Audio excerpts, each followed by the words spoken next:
Street preachers are increasingly facing arrest across the UK when they declare the gospel. The problem has become so serious that Christian Legal Centre is receiving regular calls from evangelists needing help, and fortunately we've successfully won many of their cases.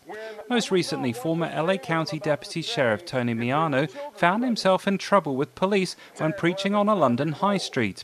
Tony explains that the problem arose when a woman called the police when he was preaching from 1 Thessalonians chapter 4 on sexual immorality and the need to abstain from it. Every person who engages in sexual immorality knows that it is wrong because God has given them a conscience. The police responded several minutes later. They interviewed her and they asked me what I was preaching about and if I had talked about homosexuality. I said that I did. They continued their investigation, and at about 4:20 p.m.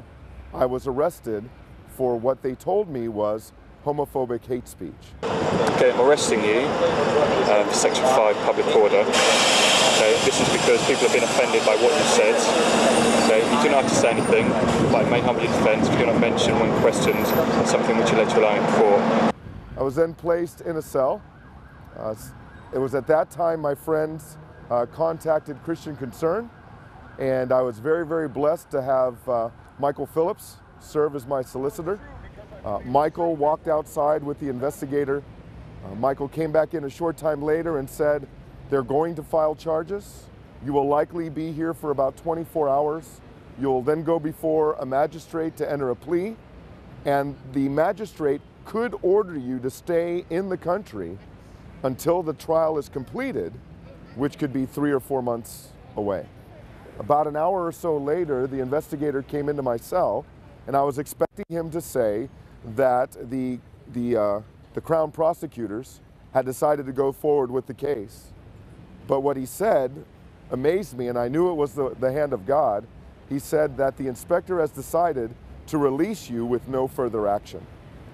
And at about midnight, I was released from jail, and Michael gave me a ride home.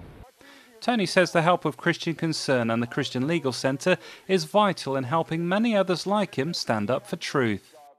The help that I've received from Christian Concern, and specifically from the solicitor who was assigned to my case, Michael Phillips, is really a wonderful testimony to the great work that Christian Concern is doing to try to defend the rights of Christians who are sharing the gospel in the public square. And it's through our current supporters that we're able to continue to win these cases and be there day and night for people like Tony. As Christian Concern faces a crucial time where funds are critically low, will you stand with us to help us continue to declare one hope for our nation, Jesus Christ? We must continue to speak of him and his truth. Please support the freedom of the gospel.